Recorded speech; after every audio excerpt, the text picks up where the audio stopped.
Hello, can everybody hear me okay? Make sure I'm not yelling. Excellent. My name is Erika. So what do you guys want to talk about? Go Niners, right? Having a good season.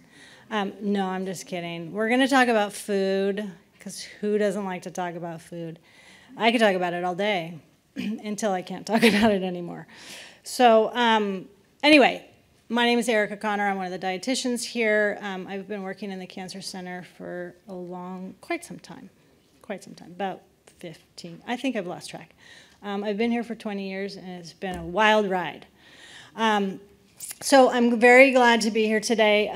I have been given 30 minutes to talk about some heavy topics.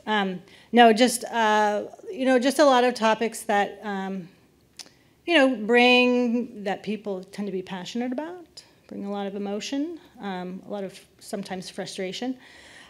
So today we're going to talk about a few hot topics. I decided to do this. Last year I talked about a lot of the kind of the basic stuff. We all know we need to eat our vegetables. Everybody has their own opinion about fruits nowadays that we'll talk about. But today we're going to talk about fasting. We're going to take a look at carbohydrate restriction. We're going to look at the Mediterranean, plant-based diets. We're going to talk a little bit about dairy, because that's always a big piece of confusion. And then talk about the current nutrition recommendations. So here we go. And I'm going to go ahead and just get through these slides and then do questions after. So hopefully I don't go too fast, because we got a lot of ground to cover. Really quick question, and I know this isn't fair for people at home, but and I know this is also embarrassing. If you don't want to put your hand up. Is there anybody currently doing intermittent fasting or keto? I saw some little hands go up. That's okay. I just am curious. So here's the reality. There are no standards of care for cancer that include fasting or carbohydrate or low carbohydrate nutrition recommendations. Again, we're going to go through some interesting things with regard to studies. Then there's opinions, testimonials, theories, and all those types of things. We're getting there. I'll tell you honestly, we're getting to the point where this will end up being the facts. Now, the details, we are going to be talking about these concepts because I happen to know you're going to do it anyway. Yeah.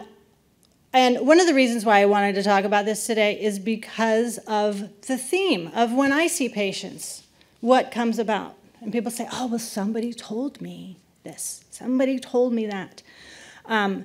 Do you know the majority of the people the majority of everybody, where we get our information from? Social media. And for those people who are like, well, I'm not on Facebook, I'm not on Instagram. Yeah, but your family is, and your friends are. So those are the ones that come over or pick up the phone and say, hey, I heard you should be doing this. So that's the whole thing is we want to lay it out. We're going to have these conversations. We're going to take a look at what these concepts look like. This is I love this kind of depiction from one of these studies that had to do with intermittent fasting. That's the IF. You'll see that acronym. Intermittent fasting, keto, and the Mediterranean diet have all been studied for their effects of the gut microbiota in cancer.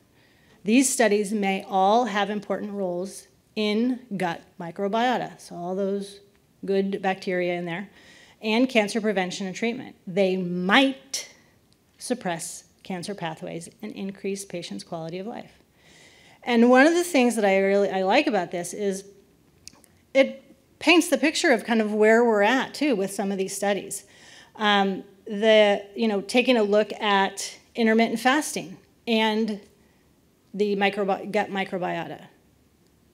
It shows that it can actually help improve our gut bacteria. Now, how long you have to fast, that's a whole nother topic. The answer is we're not exactly sure. The timing is, there's a couple different ideas of how long you have to fast in order to improve your gut bacteria. That can be, something, 14 to 16 hours. I saw something that said possibly 24 hours. That can be uncomfortable, unsafe for some people, so we have to be careful. Ketogenic diet and gut microbiota, it's not really showing up. Some people really haven't studied it, so we're not sure. Mediterranean diet, yes, definitely helps our good bacteria in the gut. Then it comes to the pathways. So how these certain diet regimens and things like that affect cancer pathways. We know many of them have positive impacts on insulin resistance, possibly insulin growth, like growth factors, and anti-inflammatory effects, things like that. So this is also taking a look at what are these studies actually studying? And so that's the big ticket, is we don't have all the answers, and there's more and more human studies being done. Even just doing, kind of a comparison of these studies, they're not all studying the same thing. So that's one reason why people say, why aren't you telling me that I should be doing intermittent fasting?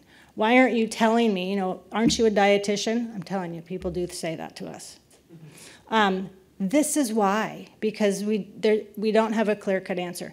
But as far as taking a look at what these diets look like and if they're safe for people to try, that's the key factor. Another thing, again, still under investigation, can't press that enough, more studies are needed. This is just taking a look at intermittent fasting in the cancer prevention and treatment. A lot of really good pieces here, very compelling, right? So, who doesn't want to reduce body fat if we got to lose some weight? And that's the thing as far as taking a look. There are a couple things on here where, even decreasing chemotoxicity for some who are still undergoing treatment. I'll be honest, I've had some people try this during treatment, and it doesn't work for them. With regard to the chemotherapy side effects, it does not relieve them. So this is also a very important piece of it's not a one-size-fits-all. It can work for many, but some people it doesn't really work for. The other piece too is, the looking at is it all anti-inflammatory? A lot of different pieces with, again, these studies. Intermittent fasting and breaking a fast. Does that cause any inflammation if you don't know how to break a fast correctly? Which there are better ways than others. If you break a fast by doing really high carbohydrate, which some people think, well, it's okay. There's no rules. That actually, they're questioning, like, is that an inflammatory response? How fast does that last? And is it detrimental? We don't know. We're not sure. How many people are actually looking at that information? So again, it's not that it's just trying to figure out where these fit and who these fit with. This is also a depiction of, just sort of, cancer diagnoses in general. A lot of very promising studies with regard to prostate cancer, but again, sort of the same mix. We can't put that stamp on saying prostate cancer survivors, this is what you need to do. It's been very successful for a lot of people, but taking a look at those, types of things. Fasting. Okay, so there's a couple things with regard to fasting. There's a couple different ways to do it, and these are not always explained when, again, a family member or a friend picks up the phone and says, hey, I hear you should be fasting. There's the time-restricted eating, which is kind of a popular route, and then the alternate day. Couple things with regard, a lot of great benefits, to these aspects. The 16-8 is, I would say, one of the most popular that you'll see as far as if you do a deep dive into it. And that means 16 hours of fasting and 8 hours of feast. And then the alternate day is 5 days of what they call ad lib and 2 days of fasting. So again, time-restricted eating, let's look at that. Sure, weight loss. Weight loss is actually, obviously, either one, you're going to get results of weight loss. Mostly because it is also a calorie restriction. Not always. I'll get to that in the alternate day. But time-restricted. Basal energy expenditure. Thanks, you asked that before I even jumped into it. The time-restricted eating, again, decrease insulin resistance, lower blood pressure if you need it. So just be careful for those who don't. Decrease appetite, cravings. So, right, like why wouldn't I want to do this? And also the increased gut microbiota diversity. Again, question, how long do I need to fast to get benefits of that?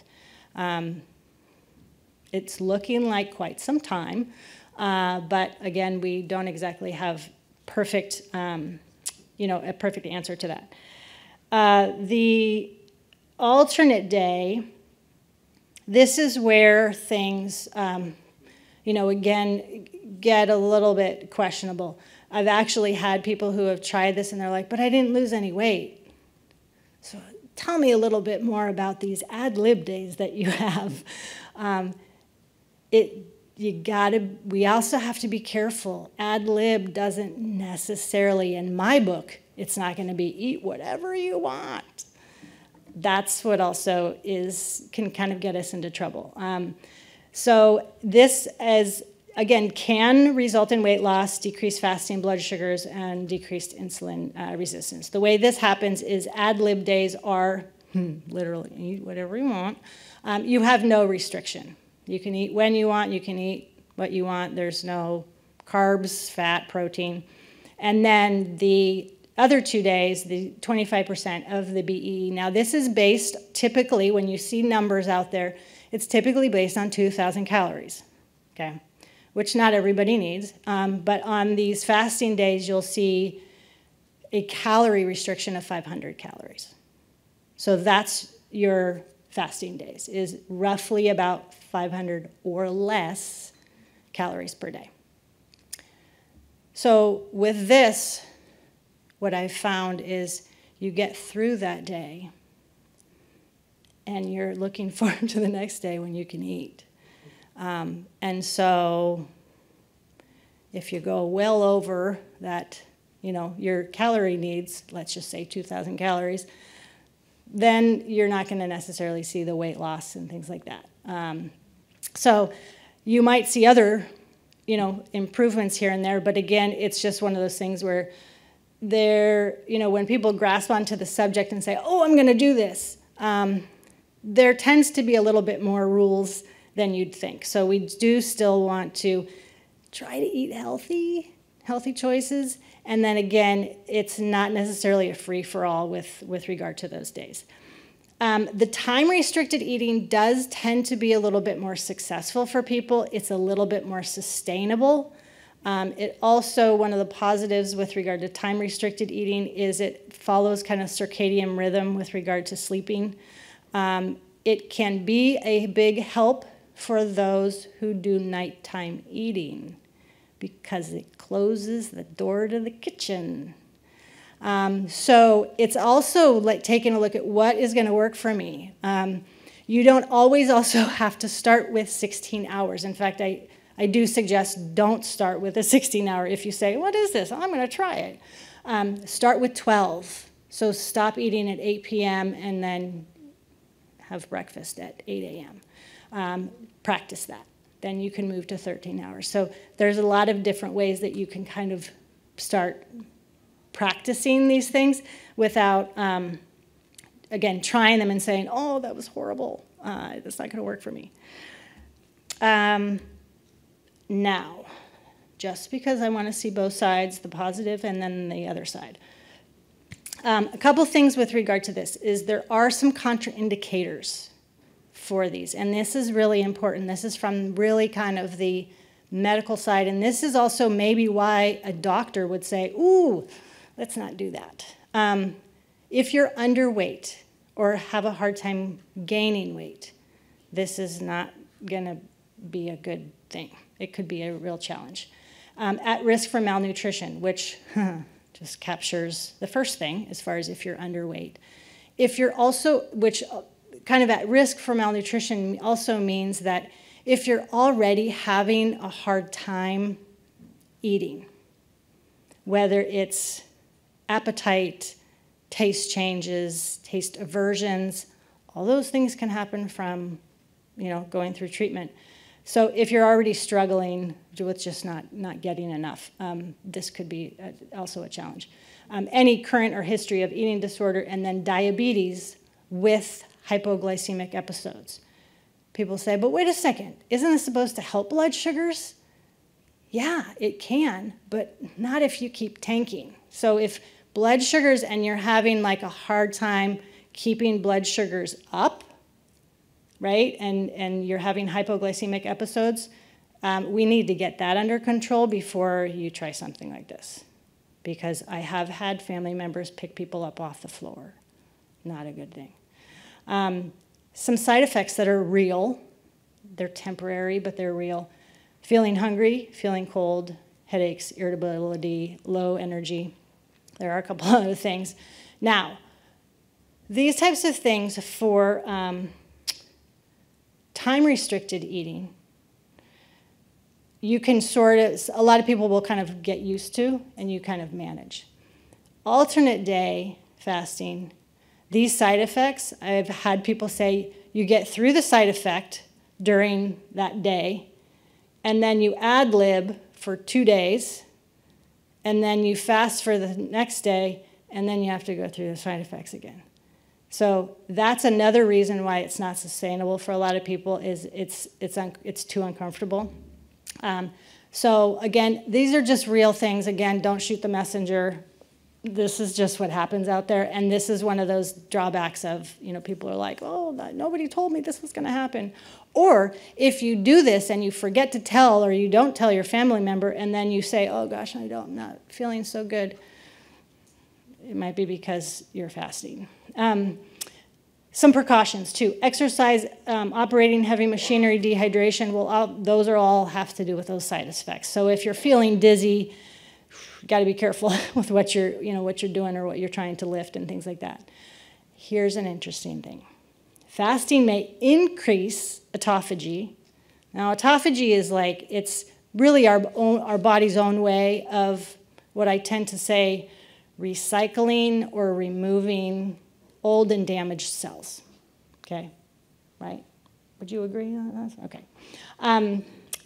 So fasting may increase this autophagy regulation, and according to literature, its mechanism may have a two-way activity. Hence, further studies are needed.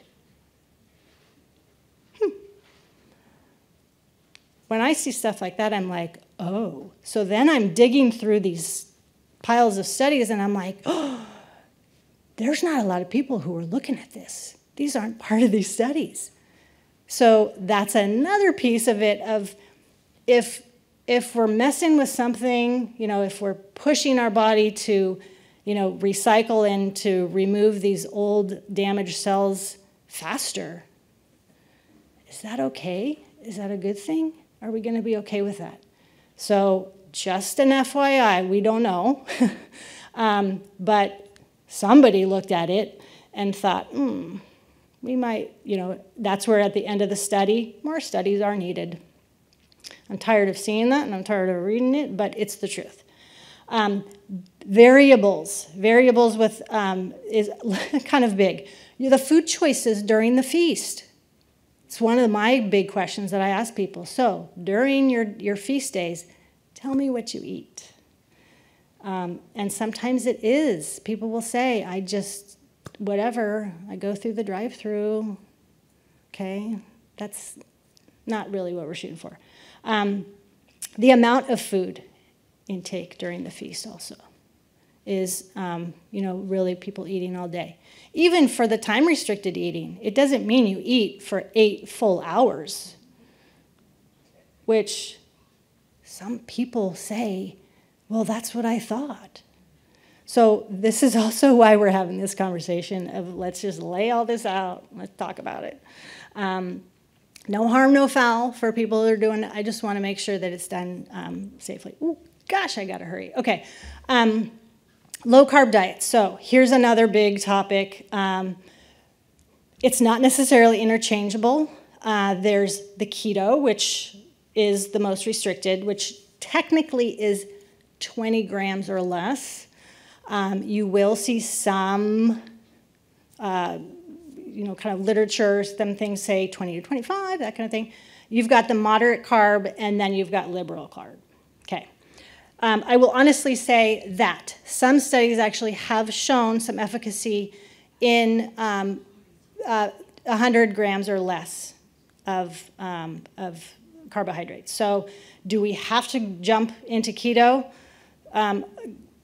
What if we're not in ketosis? What if we're just doing low carb? This is also where when I get somebody and says, oh, I need, this hormone therapy and I don't know, I can't handle this extra weight. How do I get this stuff off?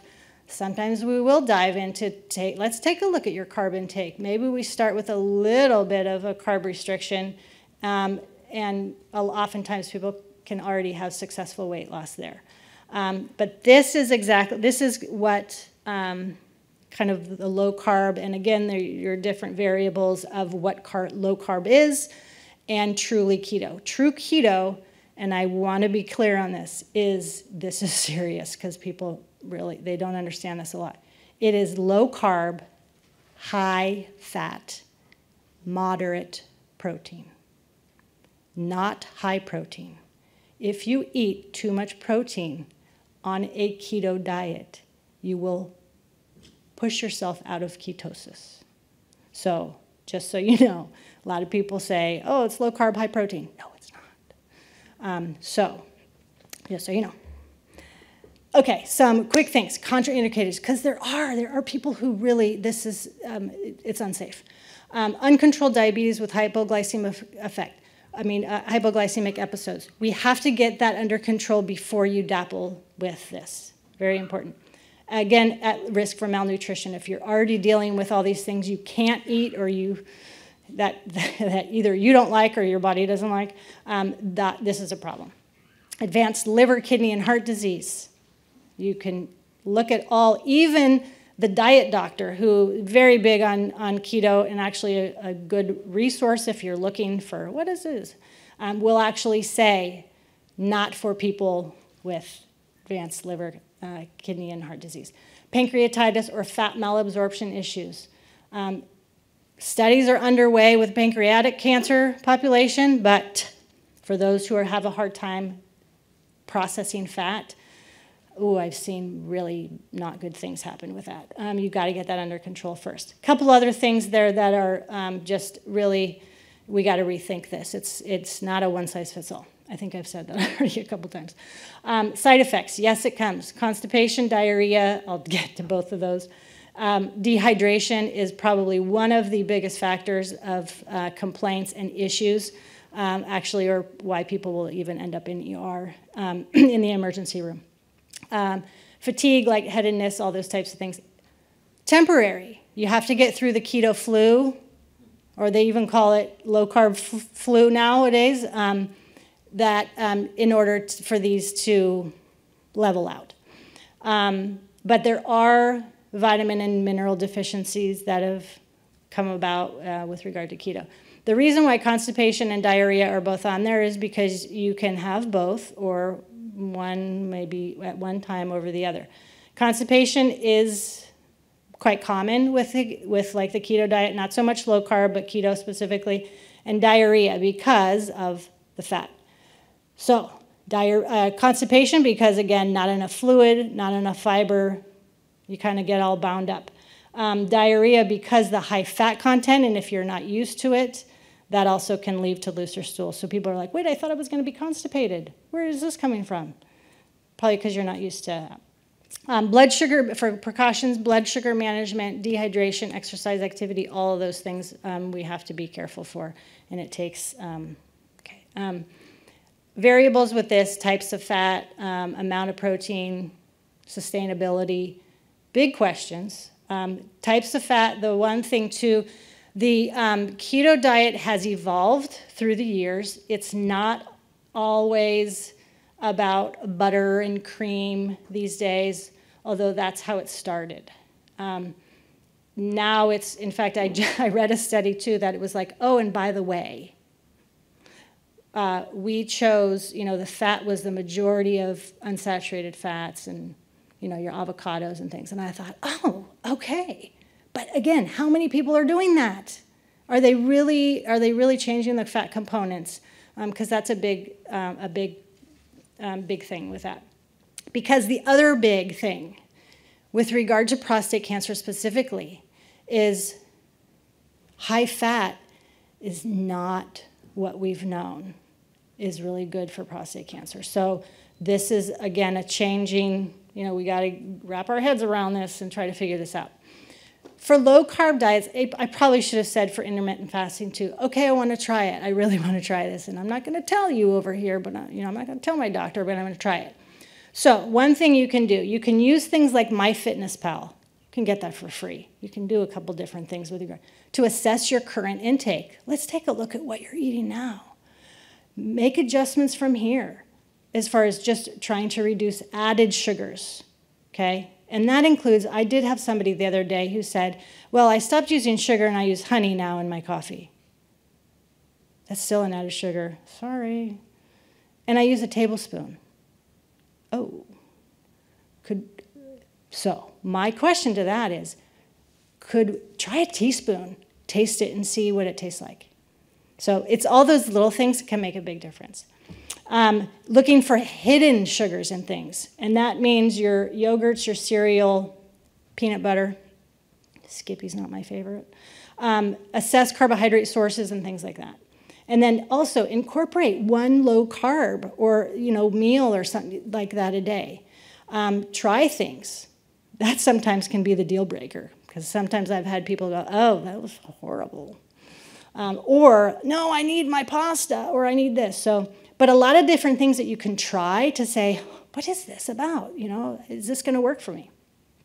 I also wanted to include some resources that are really good between Eating Well. It's a fantastic website with a lot of different things. You can actually get meal plans. You can, also the Diet Doctor, very popular. Also has changed, used to be really big on keto, also has a little bit of a component of like just the low carb, not necessarily keto, which is really helpful. Okay, now we're going to talk about Mediterranean. I will tell you this, between Mediterranean and plant-based, and I'm going to get to that, and I know I'm running out of time, but this is actually where the research has been, and I'll be honest, one reason why we don't have a standard of care with low carb or keto is because it took a long time for them to even lay out that, oh yeah, everybody eat plant-based. This is the way to go. It took a long time for that to even happen. So, but that is really kind of the mainstream thing. The Mediterranean diet is supported by the American Institute for Cancer Research, the World Cancer Research Fund, National Institute for Health, and a lot of other components. This is an example of Mediterranean diet, what a day would look like. It is lots of vegetables, including having also your fruits, whole grains, and then your nuts, your beans, your seeds. The Mediterranean diet has a little, what I call sprinkling of lean animal proteins. So fish, it's higher in fish, but also your lean, like your poultry, like skinless chicken, little bit of egg, things like that, and a little touch of dairy. Okay, so again, you're not necessarily going to see milk, but you'll see like yogurt, a little dapple of cheese. Okay, so that is basically kind of the Mediterranean diet. Kind of segueing into plant-based. So I think one of the problems happens is labeling. So one question is plant-based diets. Does that mean I'm vegan? Do I have to go vegan? Or is it vegetarian? Well, this actually, so this definition was created by a cardiologist, actually, which is listed here. A plant-based diet consists of all minimally processed fruits, vegetables, whole grains, legumes, nuts and seeds, herbs and spices, and excludes all animal products, including red meat, poultry, fish, eggs, and dairy. Yes, that is a plant-based diet. So, typically, what you'll hear is try to eat plant-based. Okay, what that means is predominantly plant-based. So, again, if you have a little sprinkling of fish, there's the Mediterranean diet. So it's not that we're using, you have to be vegan or vegetarian, and then you get all the ovo-lacto vegetarian, things like that. Yeah, again, labeling, all this labeling. Here's what we know. We do know that the plant-based diet is anti-inflammatory, and it definitely works. It increases survivorship. It's been studied in prostate cancer, so it's one of those things that we know that works. Does that mean you're stuck with beans and seeds? No. The other piece that I also like to say is, again, I'm a very realistic person. When I talk to people and they say, well, I made it through treatment, but my stools are a little loose and I kind of have a little gas, and so I'm kind of afraid to eat beans. Okay, that's okay. Beans might make their way back onto your menu, but for now, maybe we just hold off. And that's okay too, we don't need to, I often say, we do not need to put a square peg into a round hole. Okay, so we just have to be really careful about what you can tolerate, what you like, and what likes you. Okay, I'm going to move on because I know I'm running out of time. Or I'm out of time. I was just told I'm out of time. Yes? So we're going to go ahead, and we have some questions we also want to get answered. So we got a couple questions, and then we will have to move on, although this is really helpful information. Okay, first question is there any correlation with BMI or obesity with the evolution of cancer and prostate cancer in particular? Is there any correlation of bariatric surgery with evolution of cancer and prostate cancer? Good question. Yes, BMI, there's a big component to that because being overweight or obese puts you at higher risk.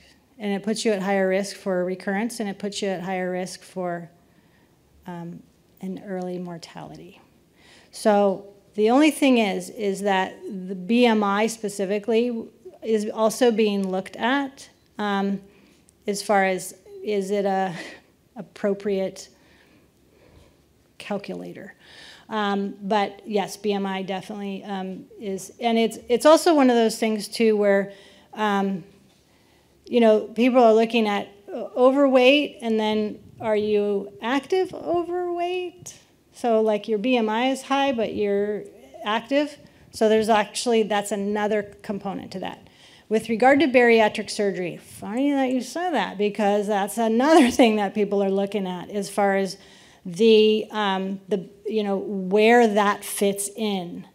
At what BMI, right? Like how obese, which usually it's quite high, in order to go as far as the bariatric route and have surgery to reduce that. So at this point, and that's also where the intermittent fasting and the keto has come into play as far as getting the weight off. The problem that happens, though, with intermittent fasting and people getting the weight off is if we don't know how long to do this, and then when people step off of it, the weight comes back on. So it's really trying to find that management tool of, wait a second, and I will say it goes back to, what are you eating? What are you eating, and how much? Okay, thank you. Mm-hmm. 2 more questions. I'm a fruitaholic. Is this a problem with my health? No, because who doesn't like to eat? Fruit. Oh, fruitaholic. Oh, I thought you said foodaholic, and I was like, well, let's talk about that. No. Fruit. Okay, fruitaholic. Okay, okay, good point. You and so many other people. So here's the thing about fruit, is when the general recommendation is 5 to 9 fruits and vegetables, I really wish it said 5 to 9 vegetables and fruits, because oftentimes people will eat 10 servings of fruit. We don't need 10 servings of fruit. Did I whisper? Did everybody hear that? We really don't. So here's one of the things as far as are you in trouble? What's your weight? Are there any concerns about blood sugars climbing? And that usually has to do, blood sugars usually start to get out of control pre-diabetes because your weight. The key too is protein component with regard to eating the fruit. Fruit has fiber. It doesn't have sometimes enough fiber to really help keep blood sugars stable, but are you combining it with a protein? So I would say with everything else, you can eat too many carrots and you turn orange and it's a weird look. So if you feel like you're eating too much fruit, I would say, let's back down. Let's substitute some of that with veggies, because nobody eats enough veggies. Thank you. That is very helpful. Last question. Are the probiotic supplement pills mostly or totally a waste of money because stomach acid destroys what's in the pills? Not so much in regard to probiotics. No, probiotics actually can be very helpful, but again, this is new news, but supplements are not regulated, so it's trying to find a good product. In the relationship of where people say, oh, well, if I'm not digesting my food and somebody comes forward and, oh, maybe I need an enzyme. So digestive enzymes that are over the counter will get destroyed in your stomach. So those, I can help you save some money. The probiotics, though, can be really helpful. The key thing I want to say about probiotics, though, is be careful. We do not want to flood our system with the same probiotic, the same strain, over and over and over and over again. So we don't need lactobacillus all the time, billions of, it's actually good to rotate the different kinds. Or to take a break. So you take them for several weeks and then you stop, and then you can take a break, So probiotics are a whole nother topic. Yes, they are. Thank you so much, Erika Connor. This has been a wonderful presentation. Thank you. Thank you.